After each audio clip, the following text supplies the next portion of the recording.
de los peregrinos de Emaús. ¿Qué hacían María y Cleofás en su caminar? Yo lo leo acá. ¿Qué conversación es esa que traéis en vuestro caminar?, les pregunta Cristo. Y después Cristo los reta, los interpela. ¡Qué torpes sois! Lentos para entender. Los amonesta Cristo. Torpes y lentos para entender. Después les empieza a contar las Escrituras. María y Cleofás lo invitan a quedarse con ellos y lo reconocen cuando parte el pan. Vamos a ir a esos momentos de reflexión del Evangelio. Empieza María y Cleofás, que se escuchó poco, pero comentaban lo sucedido, conversaban y discutían. Fíjense esos tres verbos, ¿no son propios de un matrimonio? Sobre todo la discusión. Yo tengo, comentaban lo sucedido. Un matrimonio es este camino de a dos, donde nosotros comentamos qué es lo que nos está pasando, qué es lo que nos aflige, y en ese camino muchas veces discutimos, conversamos y discutimos, porque somos dos personas que venimos de diferentes lados, de diferentes familias, de diferentes conceptos de familia también. Y es lógico que conversemos y que discutamos. Y en ese momento de la discusión, Cristo se une al caminar de los esposos. En algún momento en nuestro caminar, que pudo haber sido en el noviazgo, que pudo haber sido en el mismo sacramento del matrimonio, Cristo se nos une. Cristo se nos une y nos interpela y quiere acompañarnos. Estaban los dos caminando y de repente alguien, un X, viene y les dice: hey, ¿de qué están hablando? Y los otros lo miran como diciendo: este extraterrestre no sabe lo que pasó en Jerusalén. Ellos dos están de lo más afligidos porque a este Mesías, a este rabí que se suponía que les venía a traer la salvación, lo vieron morir como al peor delincuente, lo vieron morir crucificado y se conmueven y le dicen: ¿sos vos el único que no sabe qué pasó en Jerusalén? Y Cristo, vaya uno a saber por qué, no se da a conocer. No les dice: hey, soy yo, miren. No, como que les tiende una trampa, a ver si lo reconocen. ¿Qué es lo que está pasando? ¿Qué pasó en Jerusalén? Y ellos empiezan a decirle: el santo varón, profeta, que venía a salvarnos, sin embargo, hace 3 días que lleva muerto y no sabemos nada. Es cierto, algunas mujeres dicen haberlo visto, fueron a la tumba y la encontraron vacía, pero nosotros no lo hemos visto, dice. La pregunta es: Cristo camina al lado de nosotros, ¿por qué nuestros ojos no lo ven? ¿Qué es lo que impide en este caminar juntos de mi matrimonio? ¿Qué es lo que me impide ver a Cristo? ¿Por qué somos torpes y lentos para entender el mensaje de Cristo? Porque acá no se habla de que el varón es torpe y la mujer es intuitiva. Acá se habla que los dos lo tenían enfrente, estaban charlando con Cristo, persona. Hola, Pepe, ¿cómo estás? Y no lo reconocen. ¿Qué es lo que hace que sus ojos no reconozcan al mismo Cristo que está vivo al lado de ellos? Cuando nosotros lo vemos, en este caminar, en este peregrinar que elegimos hacer de a dos, ¿nosotros lo vemos a Cristo? ¿Nos acompaña Cristo? ¿O necesitamos que nos parta el pan? ¿Qué esperamos de Cristo? Nosotros somos movimiento familiar cristiano, es decir, nuestro centro es Cristo. Y como decía ayer el padre Joselo y el padre Rossi, es centro que ilumina. ¿Por qué la desesperanza? Ellos dicen: después de 3 días nada pasó. Yo recé un montón para que se cumpliera esto y después no pasó nada. Me descorazona, me entristece. Algunos vieron la tumba vacía, pero a él no lo vieron. Cuando no lo vemos a Cristo, sentimos este vacío, esta pesadez de este peregrinar juntos. ¿Qué esperamos de Cristo? ¿Cuál es el milagro que nosotros esperamos de Cristo?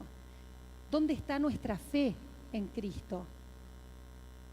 ¿O pensamos que por ser cristianos no vamos a sufrir dolores, no vamos a sufrir, se nos van a ahorrar todo lo que le pasa al resto de la gente? ¿Esperamos que Cristo nos salve de las cosas que nos van a suceder? ¿Que nos salve de los malos gobernantes? ¿Que nos salve de la economía que está pésimo? ¿Qué esperamos de Cristo? ¿Qué necesitamos para verlo a Cristo? Los peregrinos de Emaús caminan, hablan y Cristo les cuenta las Escrituras. Lo que no se escuchó en el audio eran no todas porque son un montón, pero algunas escrituras del Antiguo Testamento en que se anuncia la llegada de Cristo. Porque eso es lo que hace Cristo con los discípulos. Les empieza a decir qué torpes y lentos que sois para entender. Y les empieza desde Moisés en adelante a narrar las Escrituras. Y el matrimonio va caminando y se empieza a entusiasmar y empieza a sentir un fuego en el corazón. ¿No sentíamos que nuestro corazón ardía cuando hablaba él? Recostado a la mesa con ellos, tomó el pan, pronunció la bendición, lo partió y se lo ofreció. Se les abrieron los ojos y le reconocieron. Cuando partió el pan en la mesa de la Eucaristía. Por eso la Eucaristía es el encuentro con Cristo. Ahí está presente, ahí es. Un matrimonio cristiano se encuentra con Cristo en la Eucaristía. Es el centro de nuestra fe, porque ahí está tan presente como lo estuvo en el camino hacia Emaús. Ahí está Cristo.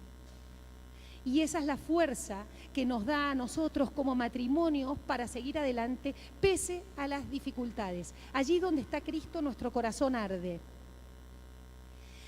Ahora, eso es el encuentro. La pregunta es, ¿qué es lo que da Cristo? Para los que estuvieron en la asamblea de Jujuy de este año, en marzo de este año, voy a repetir algunas ideas, porque traté sobre el tema de Cristo. Hay una frase de Francisco, ¿no?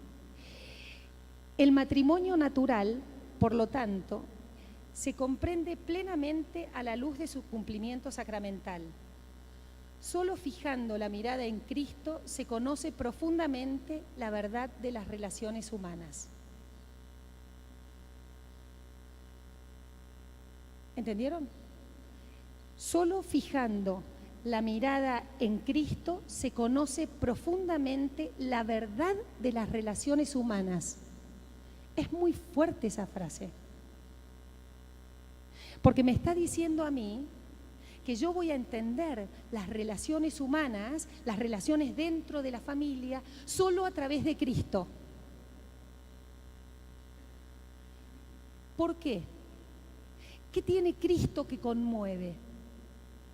¿Qué tiene Cristo que nos cambió la vida? ¿Qué es lo que nos llama de Cristo? Solo fijando la mirada en Cristo. Y acá hay un tema que es muy importante y que nosotros muchas veces nos lo olvidamos. Lo que nos olvidamos es la humanidad de Cristo. Porque nosotros siempre hablamos de Cristo es verdadero Dios y verdadero hombre, pero es verdadero Dios. Lo que yo quiero rescatar es que el que nos muestra la verdad de las relaciones humanas es Cristo hombre. ¿Y cómo es ese Cristo hombre? ¿Cuáles son las características de ese Cristo hombre? Y Cristo asume la condición humana en todo, salvo en el pecado. ¿Qué significa eso? Significa que vivió su vida terrena igual que nosotros. Tuvo hambre, tuvo sed, se golpeó, tuvo miedo, lloró de alegría, lloró de tristeza, sufrió hasta la última gota de su sangre y no actuaba de hombre, era hombre. Era hombre. ¿Y qué parte de las relaciones humanas a nosotros nos conmueven? Justamente esas. Él sufrió como hombre, hasta lo indecible, porque nosotros podemos sufrir, porque no sabemos qué es lo que nos va a pasar. Pero Cristo en el huerto de los olivos transpiró sangre del miedo, y era puro miedo. Miedo de lo que le iban a hacer los hombres, por quien él había venido. Pánico, terror, porque sabía qué es lo que le iba a pasar a su cuerpo. Pero era hombre. Y durante 30 años estuvo en una familia.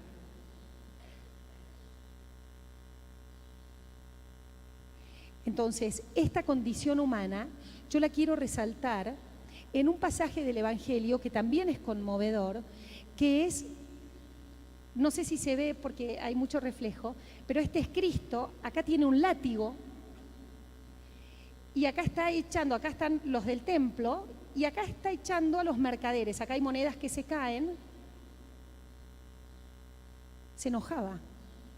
Igual que nosotros a la mañana cuando tenemos que despachar los chicos al colegio y a uno se le cae la leche. Pero Cristo se enojaba contra el mal. Fíjense la imagen y véanla mentalmente en su contenido humano.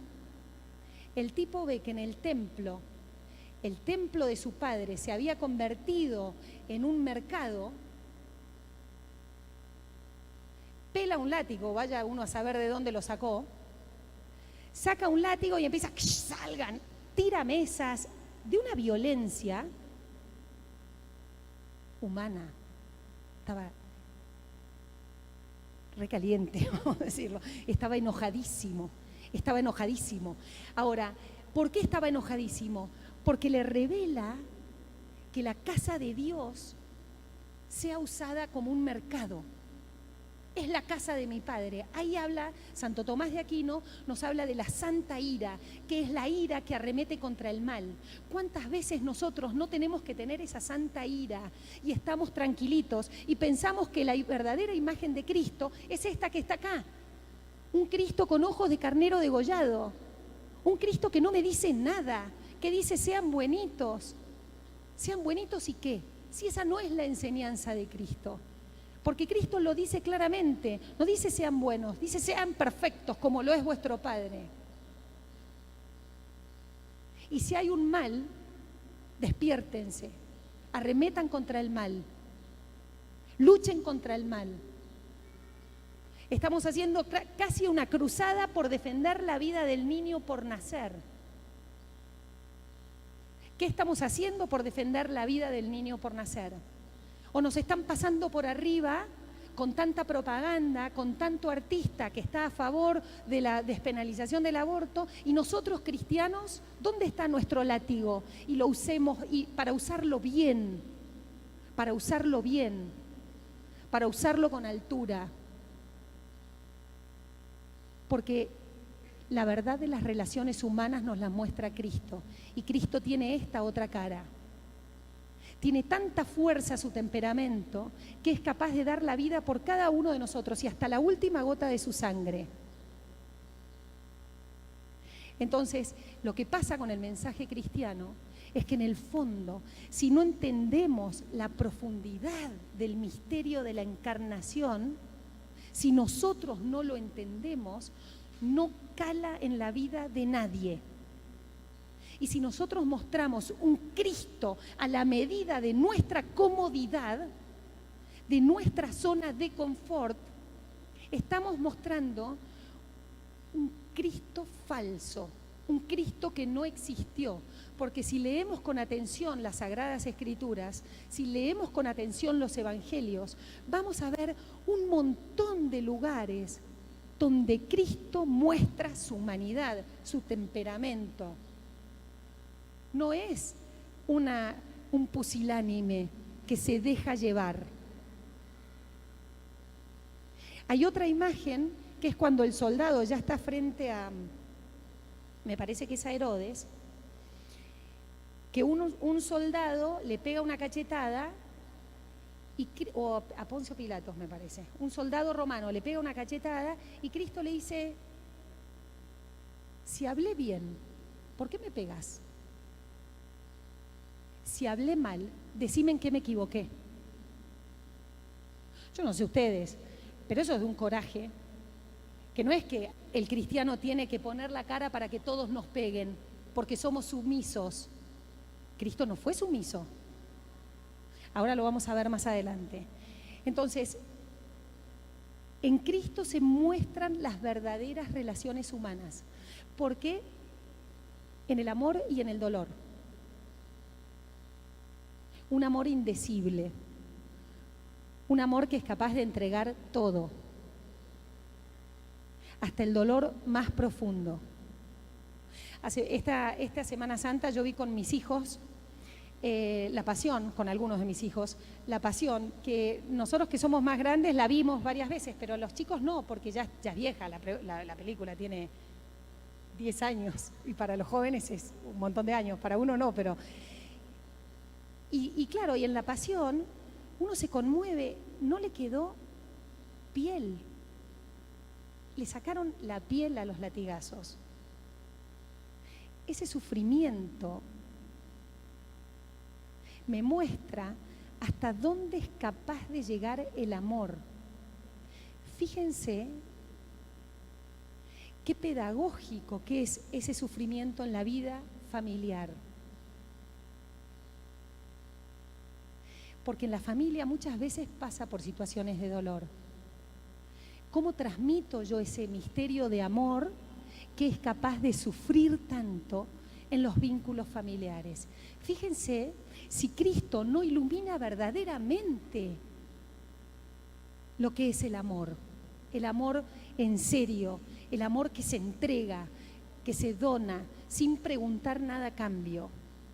Por eso Cristo ilumina nuestras vidas, porque lo que hizo Él, ¿quién más es capaz de hacerlo?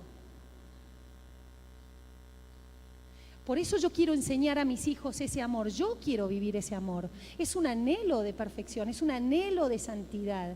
Y por eso cuando nosotros hablamos de espiritualidad familiar, hablamos del encuentro personal con Cristo, como los peregrinos de Maús, que se encuentran personalmente. Nosotros no somos cristianos por una idea, somos cristianos porque Cristo atravesó mi corazón e hizo que mi corazón ardiera. No cambiamos en el bautismo, cambiamos en ese encuentro personal de Cristo. ¿Qué es lo que me dio Cristo? Cuando me miró y me eligió y me llamó por mi nombre. Y me llamó por mi nombre. San Juan Pablo II tiene esta frase lindísima, que los cristianos muestren, hagan brillar con sus propias vidas la belleza de Cristo, la belleza de la fe y la belleza de formar familias santas. Hagan brillar con sus propias vidas. ¿Cómo hago brillar yo esa humanidad de Cristo? ¿De qué manera está mi aspiración a la santidad? Nuestra aspiración a la santidad. En ese marco es que nosotros podemos hablar de los consejos evangélicos desde el plano matrimonial. Ustedes saben que a la frase de sed perfectos como lo es vuestro Padre, cuando se le acerca al joven rico, dice, ¿qué tengo que hacer para seguirte? ¿Sí? Bueno, cumplir los mandamientos. No, yo ya cumplo, obedezco a mis padres, yo cumplo los mandamientos. ¿Qué más? Bueno, deja todo y seguime. Eso es un llamado radical. Y muchas veces interpretamos ese llamado radical de excluirnos, ¿sí?, de la vida pública, y ese llamado radical lo tienen los curas y las monjas. Bueno, ellos son los que dejan todo. Bien, yo les digo, No, está todo bien con los curas y las monjas, no sé cuántos curas y monjas hay. El matrimonio también es una entrega radical a Cristo. Va de vuelta. El matrimonio también es una entrega radical a Cristo. Porque quien asume a Cristo como centro de su familia es capaz de hacer o de intentar hacer o de aspirar aquello que Cristo nos enseñó. Y miren qué linda esta frase del Amor es Leticia de Francisco, la corté. La presencia del Señor habita en la familia real y concreta, con todos sus sufrimientos, luchas, alegrías e intentos cotidianos. Cuando se vive en familia, allí es difícil fingir y mentir. No podemos mostrar una máscara. Si el amor anima esa autenticidad, el Señor reina allí con su gozo y su paz. En definitiva, la espiritualidad matrimonial es una espiritualidad del vínculo habitado por el amor divino. Esta frase de sed perfectos como lo es vuestro Padre Celestial es un llamado a la santidad. Pero nuestro llamado a la santidad, en el caso de los matrimonios, no es individual. Nosotros aspiramos a una santidad matrimonial. A una santidad matrimonial. Es el matrimonio mi camino de santidad. No es que yo sea su cruz y por eso él va a ser santo, no te hagas el lío tampoco. Pero es una aspiración conjunta. Los dos aspiramos a la santidad y queremos dejar todo en este llamado. ¿Sí? Por eso lo que vamos a ver ahora son los 3 consejos evangélicos: pobreza, castidad y obediencia. Fíjense cómo está nuestra mente dentro de la iglesia, que siempre asociamos estos 3 consejos, ¿para quiénes? Para los curas y las monjas. Vamos a analizar estos 3 consejos a nivel matrimonial, para que vean que Cristo nos habló a los matrimonios. Y en esta época, muchísimo más. El primer consejo es el consejo de la pobreza. ¿Qué es la pobreza? ¿Tenemos que ser pobres? ¿Tenemos que vender todas nuestras pertenencias? No. Cristo habla de una pobreza de espíritu. Pero una pobreza de espíritu no es aquel pobre que uno dice, ay, pobre, mira. No, de ninguna manera. La pobreza de espíritu es aquella pobreza que pone las riquezas en el lugar que le corresponden. Bienaventurados aquellas familias cuyo tesoro son las vivencias familiares. Es lo que yo pongo de mis riquezas al servicio del reino. Lo que yo hago con mis riquezas para el encuentro con mis hijos, con mis nietos. Esos son bienaventurados. Pero ojo, dice Cristo, es más difícil que un rico entre al reino de los cielos que un camello por el ojo de una aguja.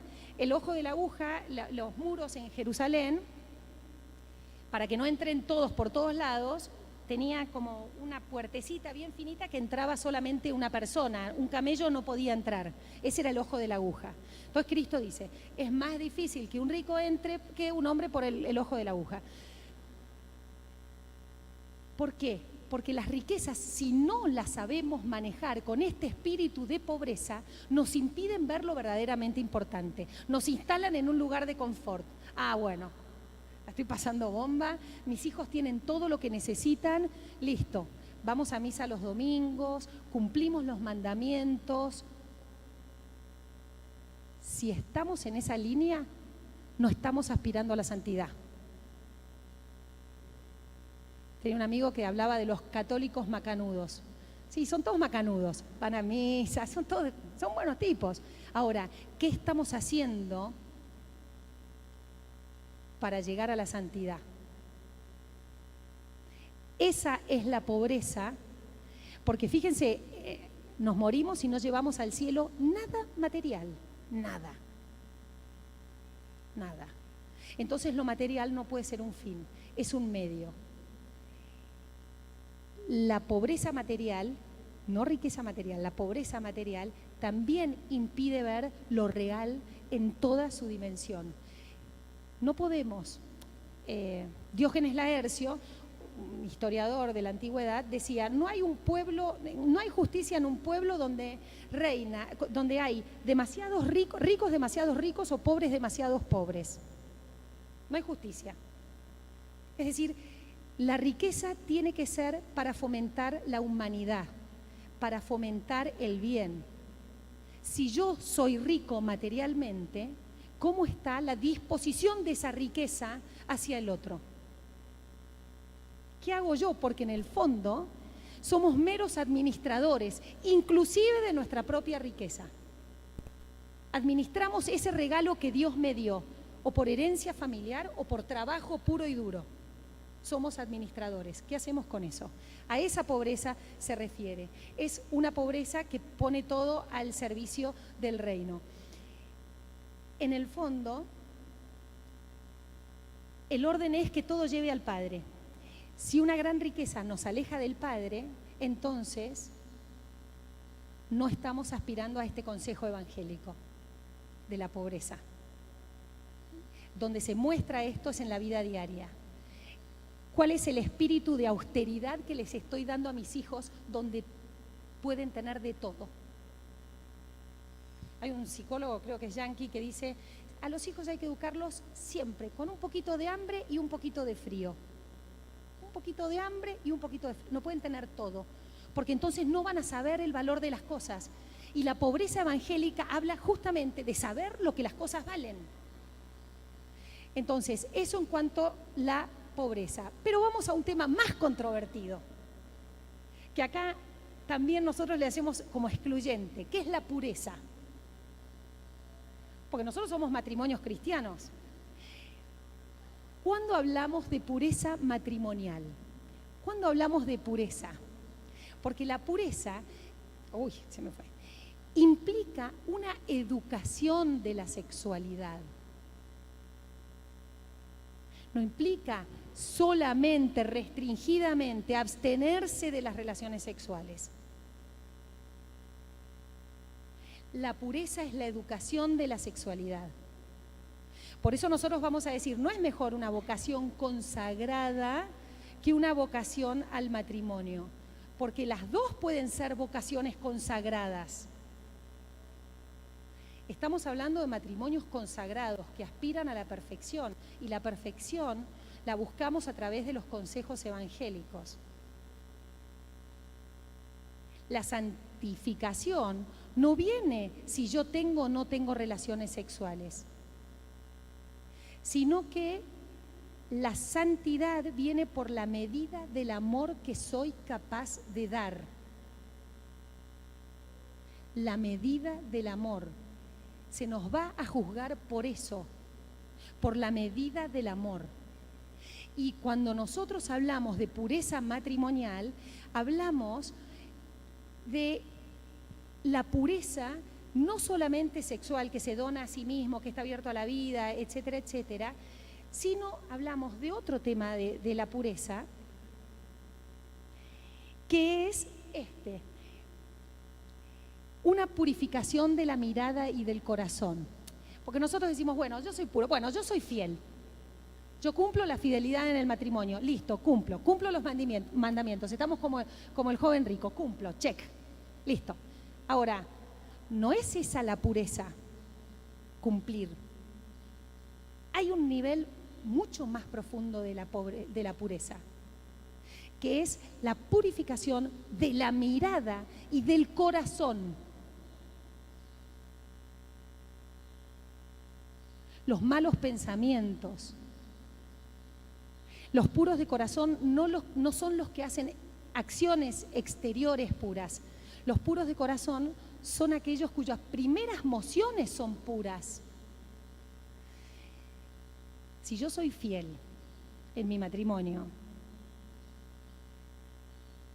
pero me las paso criticando al vecino, no estoy siendo puro de corazón. ¿Entienden? Es decir, cuando hablamos de pureza matrimonial, cuando yo soy honesta con mi cónyuge. Esa es la pureza a la que aspiramos, la pureza en las mismas intenciones. Y como si esto fuera poco y al mismo precio, el tercero de los consejos es el que más nos cuesta hoy, que es la obediencia.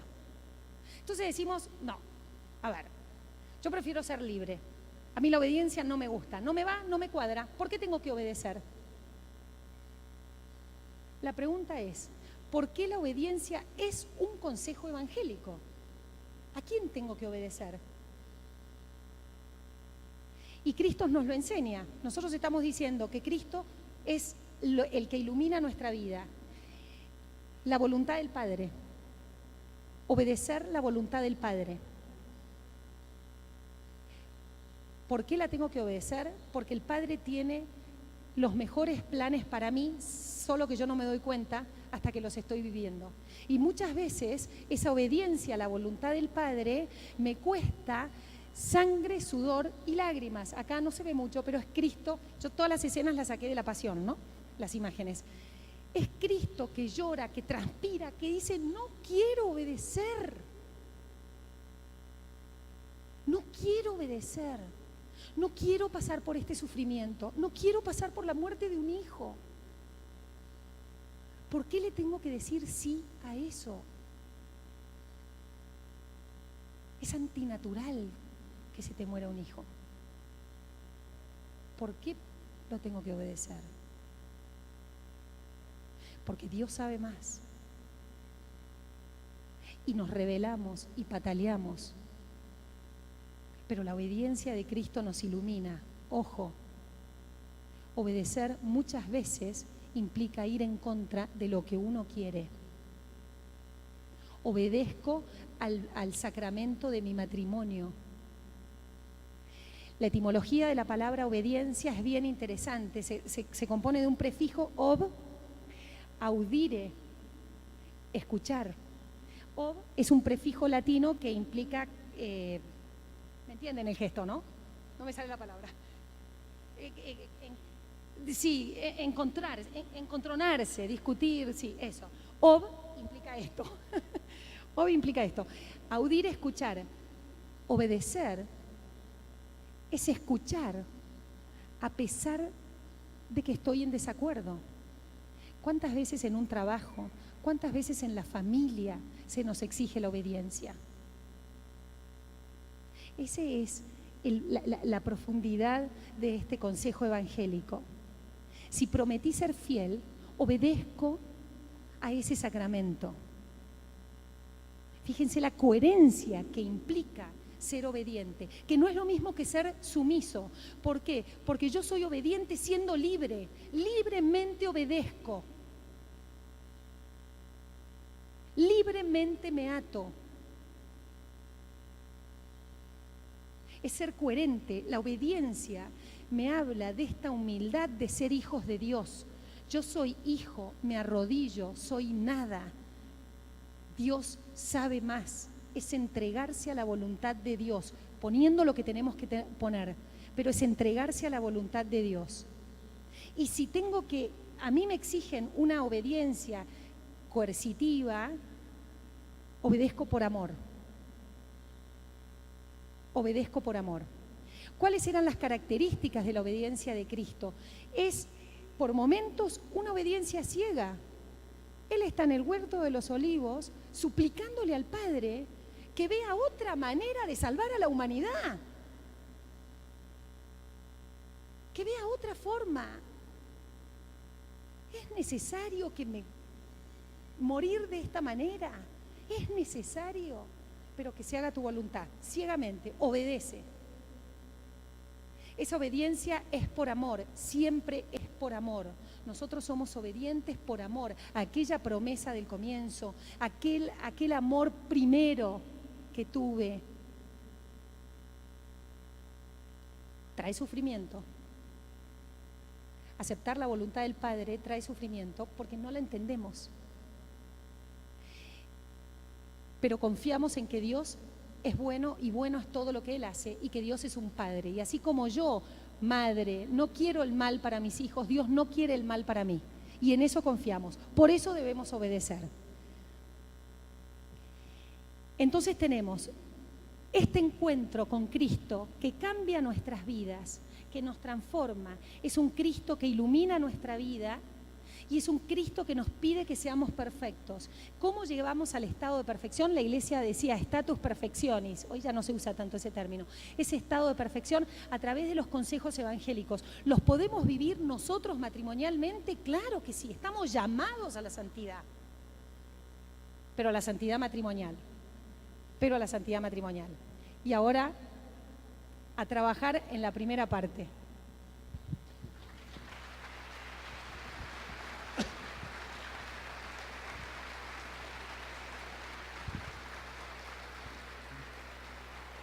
Muy bien. Antes de continuar, ahora sí, por ahí presentarnos, porque queríamos usar ese camino de Emaús que recorrimos acá. Agradecerles la invitación. Nosotros no vinimos solos, vinimos 11 familias que están... Les voy a pedir que se paren, porque son muy vergonzosos, se tienen que parar.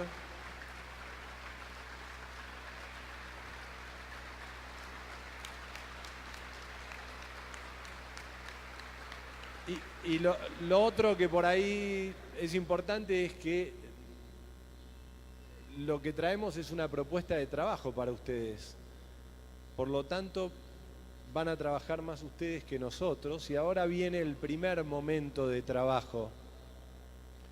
Van a empezar a repartir una hoja que es una reflexión que lo invitamos a hacerlo, puede ser matrimonial, los que están solos la pueden hacer solos, no hay problema, y que recorre un poco lo que Cecilia comentaba. Primero, poner en clave de Emaús mi vida matrimonial, y segundo, ponernos los anteojos de los consejos evangélicos para la vida matrimonial y familiar.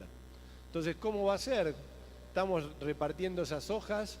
Ayer lo estuve recorriendo el colegio, creo que hay espacio por ahí para que uno estire las piernas, se puede ir con el mate afuera, al patio, quedarse acá, ponerse en un rincón, cada uno tiene su estilo. La intención es invitarlos a que estos 25 minutos que vienen por delante, animémonos a ponernos como en clima de retiro. Puedo buscarme un café, lo que sea, pero son 25 minutos que les regalamos a ustedes. Hay muchas preguntas, pueden recorrerlas a todas o elegir una, y obviamente después los invitamos a que se los lleven a casa. Son las 11 menos 10. A las 11:15, como muy tarde, vamos a alargar el segundo momento de charla y después ya vamos a seguir trabajando. Muy bien.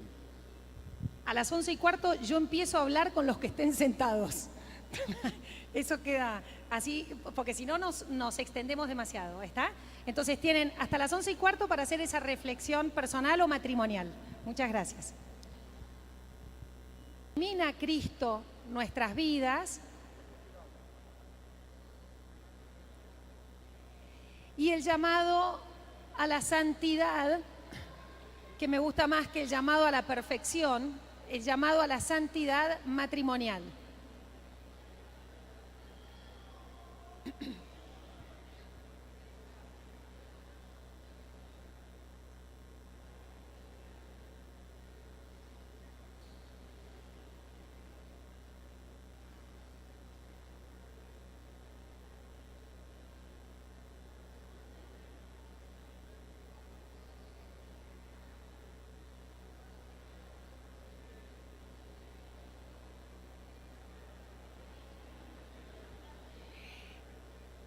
Lo que vamos a ver ahora,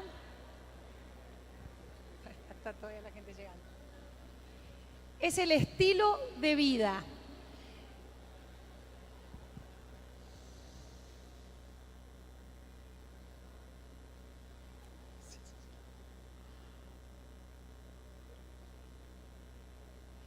Esta parte de la reflexión va a ser más breve porque después van a tener que trabajar bastante con los monitores.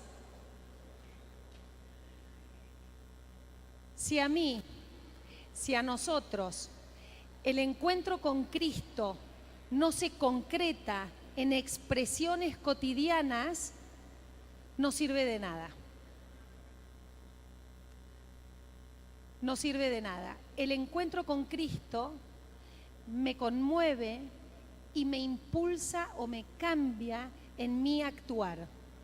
Por eso nos llamamos cristianos, porque los cristianos actuamos, nos movemos como Cristo. ¿Se ve? Entonces, lo que nosotros queremos lograr es un estilo de vida determinado. ¿Y cuál es ese estilo de vida? ¿En qué se concreta ese estilo de vida cristiano? Yo puse, así como ayer el padre José lo dio el decálogo, yo puse solamente 4 puntos que son los puntos principales que marcan un estilo de vida diferente. Porque si nuestro estilo de vida es igual al estilo de vida de cualquier otro que no tiene a Cristo, ¿de qué sirve? ¿Para qué valió el cristianismo? ¿Se ve? Por ahí voy. Entonces, el estilo de vida tiene que tramitar, caminar y atravesar nuestra vida diaria, nuestra vida cotidiana. ¿Me están escuchando? ¿Sí? Hay mucho ruido, no sé si... Bien. El primero en que se manifiesta este estilo de vida cristiano es en la Eucaristía. Fíjense que el camino de Emaús termina cuando Cristo parte el pan, cuando Cristo se sienta a la mesa y comparte el pan. Y ahí el matrimonio de Emaús se dio cuenta que aquella persona que les hablaba tan bien y que los impactó era el mismo Cristo. Por eso nosotros vamos a decir que la mesa familiar es una mesa de comunión, de ofrenda y de sacrificio. Quien quiere ser un matrimonio cristiano no puede no tener estas 3 características. La mesa familiar es una mesa de comunión, de ofrenda y de sacrificio. De comunión, porque estamos unidos en torno a la mesa. De ofrenda, porque nosotros como padres lo que hacemos es dar, es ofrecer, es cobijar, es dar amor a nuestros hijos. Por eso es ofrenda. Nosotros damos, aprendemos a dar, y de la misma manera que Cristo se da en la Eucaristía, nosotros damos a nuestros hijos el pan. Es ofrendar. Es dar sin esperar nada a cambio. Y así como nosotros volvemos a Cristo, los hijos vuelven también. Porque está en clave de comunión y de ofrenda. Pero también la mesa familiar, la Eucaristía, es una mesa de sacrificio. Muchas veces hago lo que no quiero hacer. Sacrifico horas de algo que requiere más atención. ¿Cuántas veces nos dimos cuenta que no estuvimos el suficiente tiempo con nuestros hijos cuando ya nuestros hijos mostró un problema? La mesa familiar es una mesa eucarística, de comunión, de ofrenda y sacrificio. Por eso la Eucaristía es el lugar donde nosotros nos reunimos. Participar de la Santa Misa en familia es muy importante. Y creo que ayer lo decía Joselo. No es lo mismo decir, bueno, yo voy a la mañana, vos vas a la noche, después veamos, nos repartamos los chicos, los que no necesitan ir. qué tan importante o qué importante que es vivir la misa con los hijos. Porque después, cuando los chicos son adolescentes, puede ser que les agarre su rebeldía, que no quieran ir a la misa con los padres o que van a la misa pero no se sientan en el mismo banco que los padres. Pero eso fue muy importante porque durante la niñez yo les mostré que lo importante en la vida del cristiano es la misa familiar, es la Eucaristía, es la entrega de Cristo. Por eso la Santa Misa es el encuentro de una familia cristiana, es el verdadero encuentro. Otro de los rasgos de la espiritualidad, que en realidad, fíjense qué detalles, cómo nosotros podemos marcar el estilo de vida de un matrimonio cristiano. Yo me pongo acá, no sé si se ve. Bendecir la mesa, agradecer los alimentos. Vivimos en un país con un alto porcentaje de pobres y de indigentes. Es una bendición que nosotros podamos llevar alimentos a nuestra mesa familiar. ¿Cómo no vamos a agradecer? Porque hay gente que no sé por qué no nació en el mismo lugar que nací yo, que por eso tengo trabajo, que por eso... ¿Cómo no vamos a agradecer? Hay un misterio de Dios en el que yo haya sido elegido para que pueda proveer de alimentos a mi familia. ¿Cómo no voy a agradecer eso? Ofrecer ese esfuerzo diario marca un estilo de vida matrimonial, marca un estilo de vida familiar. No es imposición, es agradecimiento genuino. Enseñar los primeros rezos, enseñarle a rezar a nuestros hijos, a nuestros nietos, la oración al ángel de la guarda. Celebrar las fiestas marianas, la importancia de la devoción mariana que tienen nuestros pueblos sobre todo. ¿Cómo no las vamos a fomentar? A María como Madre de Cristo. María despierta en nosotros algo que hasta ni el mismo Cristo lo despierta. Porque Cristo en su humanidad, fíjense qué interesante, Cristo, hay dos momentos muy fuertes para el matrimonio en el Evangelio. Las bodas de Caná, y a mi criterio, los peregrinos de Maús, pero en las bodas de Caná, Cristo no tenía pensado todavía salir a su vida pública y María lo obliga. Ahí hay un misterio y ahí Dios nos está diciendo algo en eso. Mujer, a vos y a mí, ¿qué? A nosotros nos invitaron acá. ¿Y qué hace María? No le da ni 5 de corte a Cristo. No lo obedece. ¿Cuántas veces las mujeres no obedecemos a los varones? ¿Entienden? Es decir, no le da ni 5 de corte. A ver, es como que le dijera, bueno, listo, hagan lo que él les diga. ¿Entienden? El papel de María es fundamental en la historia de la salvación. Y eso nuestros pueblos lo saben intuitivamente. Por eso es mediadora de todas las gracias, por eso es medianera, porque tiene esa actitud. Y nuestros pueblos lo saben. Y María es la que abre camino a Cristo, es la que le abre camino a través de su sí.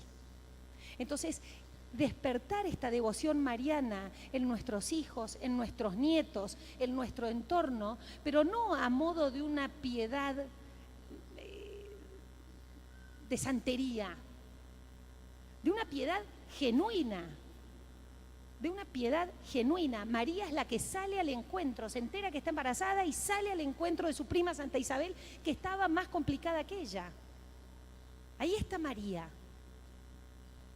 Entonces la devoción mariana no es una devoción más. Fíjense qué importante mostrar con hechos concretos a nuestro entorno esa devoción mariana que genera una espiritualidad determinada. No solamente la devoción mariana, sino todas las fiestas litúrgicas, cómo las vivimos en familia.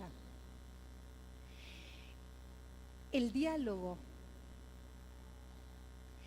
La vida cotidiana, la vorágine de la vida cotidiana, y más con estos aparatitos, con estos telefonitos, está hecho para que nos distraigamos continuamente, para que no dialoguemos, o para que nuestro diálogo sea un diálogo ejecutivo. Pagaste la luz, pagaste el gas, hiciste esto, llevaste a los chicos al médico, hiciste diálogo de ejecutivos.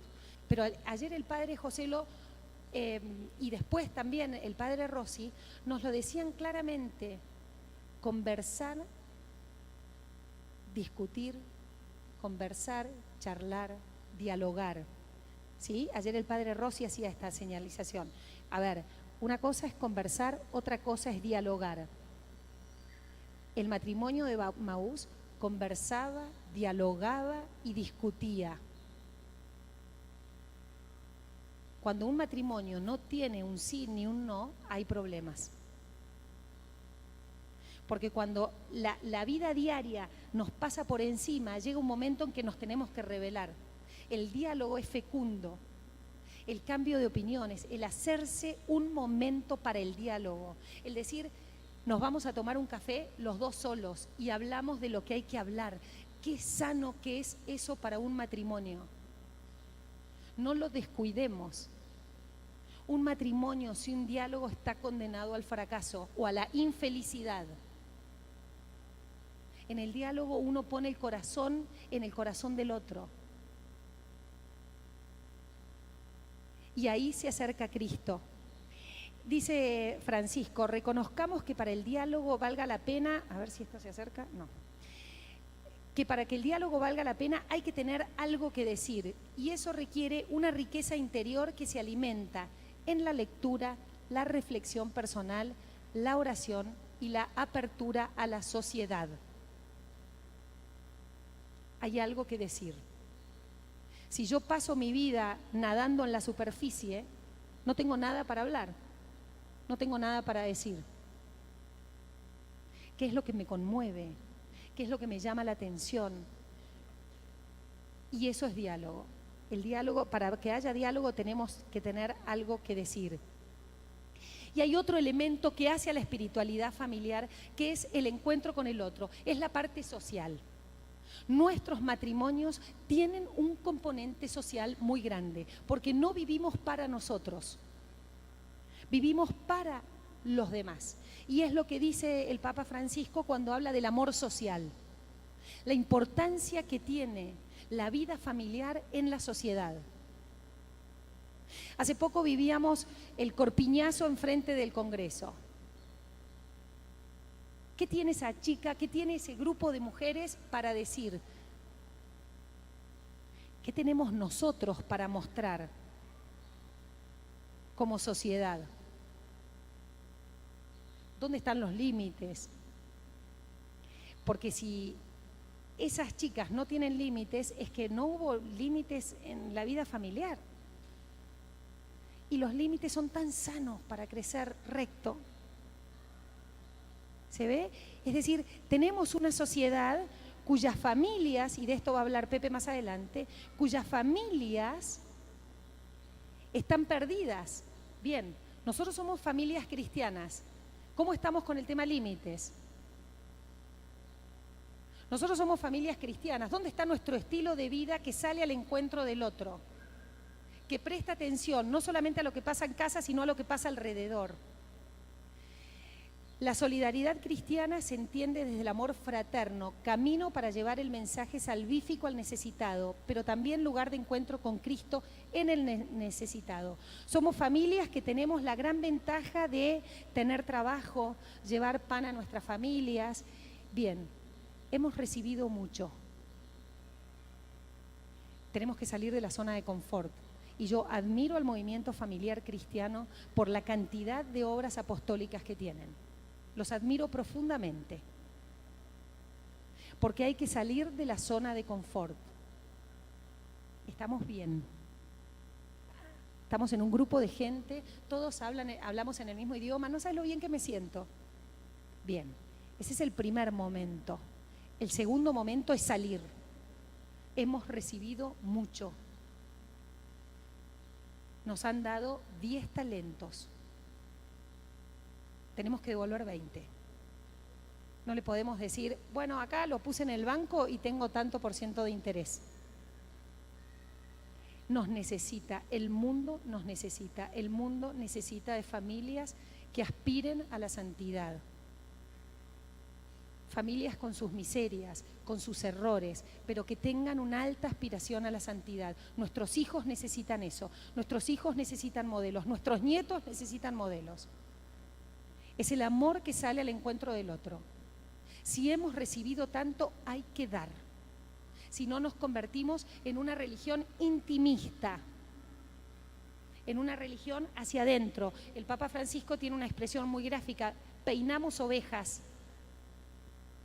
Estamos bien y nos peinamos entre nosotros. ¡Ah, qué bien que estamos! Mirá, qué lindo lo que sale de Schoenstatt, qué lindo lo que sale del MFC, qué lindo, mirá. Y no estamos dando hacia afuera lo que tan lindo nos sale hacia adentro, ¿no?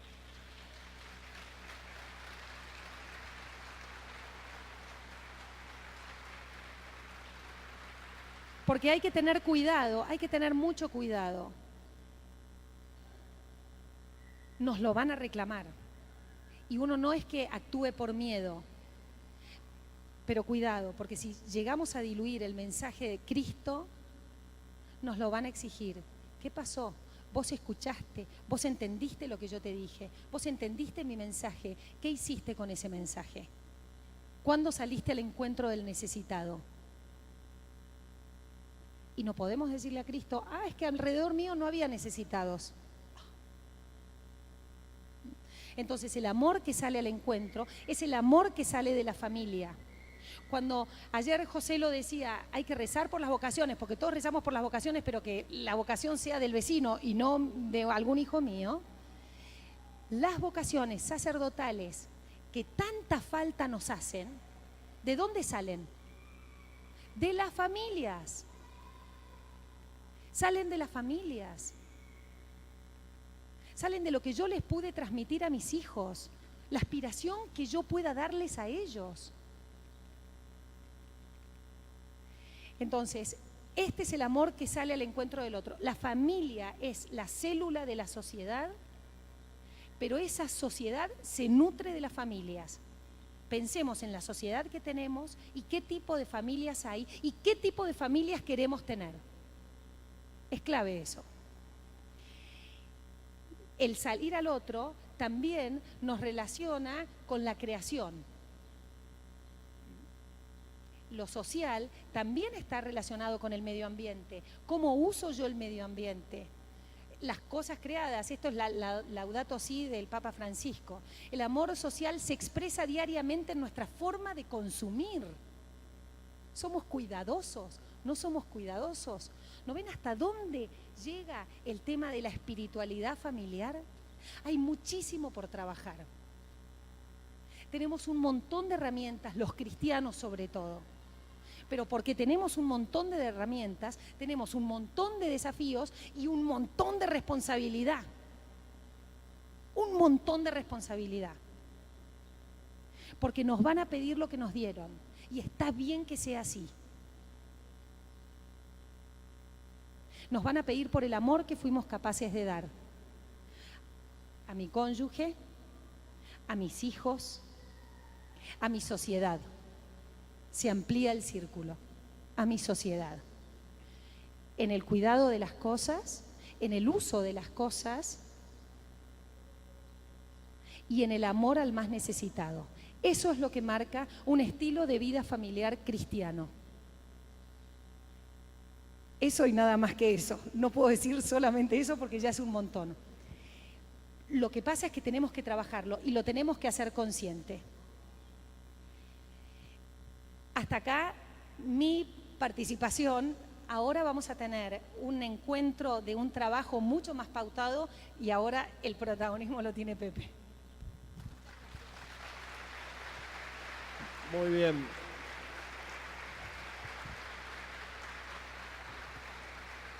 Así como hace un rato los invitamos a trabajar sobre esa hoja con algunas preguntas y reflexionar sobre eso, la idea ya es utilizar esto que planteaba Ceci del estilo de vida cristiano, ponerlo y tratar de pasarlo por una dinámica más comunitaria.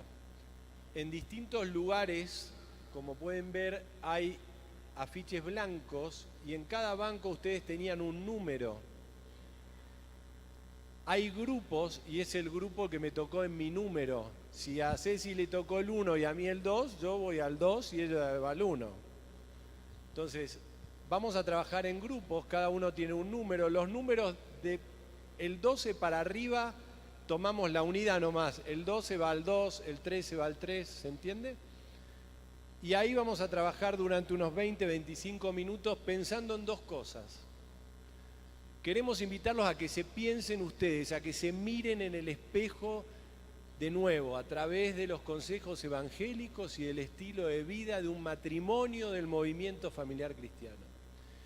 Cada una de las familias que va a estar trabajando y acompañándolos le va a preguntar dos cuestiones básicas. ¿Qué características tiene una familia del MFC que no tiene otra familia cristiana?